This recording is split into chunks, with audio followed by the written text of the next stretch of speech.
In my early 20s, I developed a toxic relationship with productivity.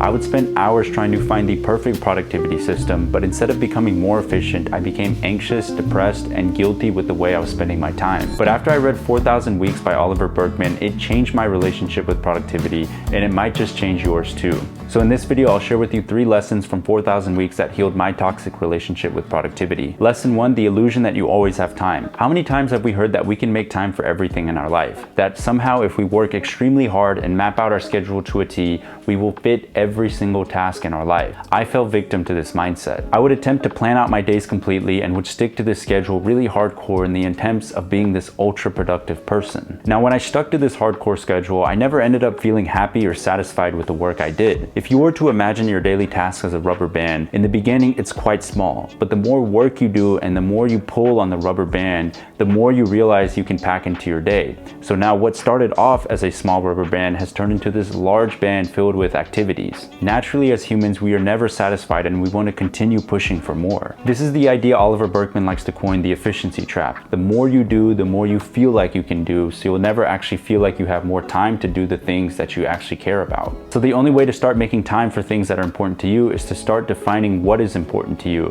And this is especially important in this information age that we're in, where anytime you open up your phone and go on social media, you are bombarded with information on how to live your life. And if you don't define what's important to you, you'll start trying to do everything. I also work a 9-to-5 job, and one of the biggest pitfalls of the efficiency trap is the person that replies quickly to email or messages. Because in theory, it makes sense that the more quickly we reply to messages and emails, the more freed up our inbox will be, which will allow us to do more work. But the problem is that the more messages you reply to, the more messages you end up receiving, so you never actually get time to work on the projects that you want to work on. So the best way to solve the problem of the efficiency trap is to understand that you cannot possibly make time for everything. You have to pick and choose your battles. You have to understand that dedicating time to one project means that you have to give up time on other projects or pursuits. I've had to make this sacrifice when it comes to content creation. In the past, I would have spent a lot of time in the kitchen trying out new meals or recipes, but because I'm putting more of my time in content creation, I've understood that I cannot have all the time in the world to be in the kitchen.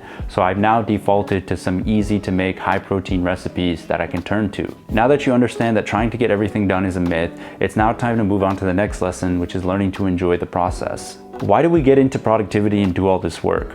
It's because we convince ourselves that the work we do today and the sacrifices we make today will eventually pay off in the future when we can retire on a beach in Hawaii. But the problem with this is that it's all a fugazi. You know what a fugazi is? Well, fugazi, it's fake. Yeah, fugazi, it's a wazi, it's a woozy, it's a... I can't tell you how many times I told myself this lie when I was in college. In college, I said that if I sacrifice now, I'll be able to enjoy my life once I land a job. And once I got a job, I told myself that if I sacrifice now, I'll be much happier in a future state. But that future state never appeared. Similar to the first point, our mind continues to stretch the end goal. So there will always be something in the future that will postpone your happiness. And this mindset is toxic because you're escaping the present moment.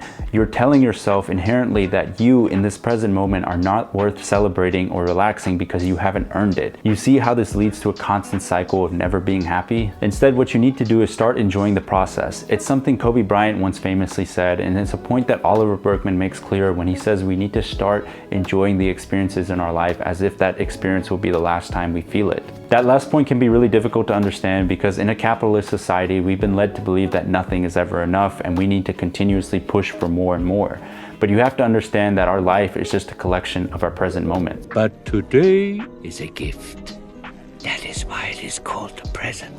So understanding the idea that we have nothing but to enjoy the present moment has allowed me to reframe a lot of the things I would view as inconvenient in the past. Recently, I was cooking tofu in the kitchen and I opened up a can of peppers and it splattered all over me. Now in the past, that would have really irritated me because I would have thought about all the time I would spend cleaning the kitchen and getting a new shirt.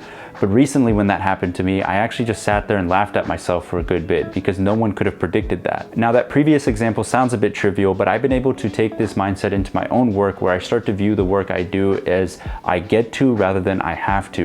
And that simple mindset shift has allowed me to really enjoy the process and stop thinking so much about the future. Now that we understand that enjoying the process is important, the last idea that ties all this together and that really reshaped my relationship with productivity is the idea of rediscovering rest and being patient. One of the symptoms of our hustle culture is that it leaves little to no time for rest. And if we happen to have a lazy Sunday, we actually don't know what to do with that free time. Most of the time, I would use those free Sundays being bedridden with guilt because I wasn't using that time efficiently for a side hustle or potentially working out my body. But in order to combat this, Oliver Burkeman says it's important to understand that using your leisure time wastefully and fully enjoying the experience is inherently not wasting it. And in essence, using all your free time for productive measures is a waste of your time because you need to carve out time for things that matter to you and allow you to enjoy life. I remember it would make me really jealous when I would see people enjoying their time off, going to a farmer's market, enjoying a coffee in a nice cafe, or just hanging out with their friends and not feeling this constant need to work. I think the internet culture has really cultivated the idea that all your free time should be used to work on a side hustle.